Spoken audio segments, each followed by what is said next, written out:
Halo. Yo. Wih. Oi. Apa problem ni? Ada satu board ni. Board switch. Model D-Link ni. Kan. So semalam kita ambil switch ni, kita try on. Tapi tak ada apa-apa pun. So kita suspect power supply ada problem.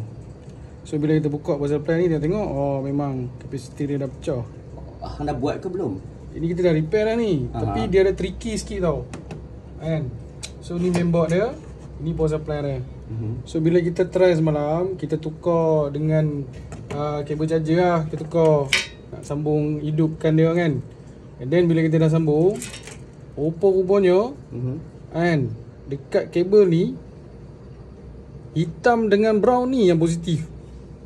Oh, bukan merah oren tu? Ya, itu dah tricky dia. Dah tengok board bawah ni memang merah dengan oren ni pergi ke ground. So semalam kita banyak kali juga try, rupa-rupanya memang kabel ni terbalik kan. So hari ni kita try balik, kita ubah polarity dia. Board ni pun okey. Kan.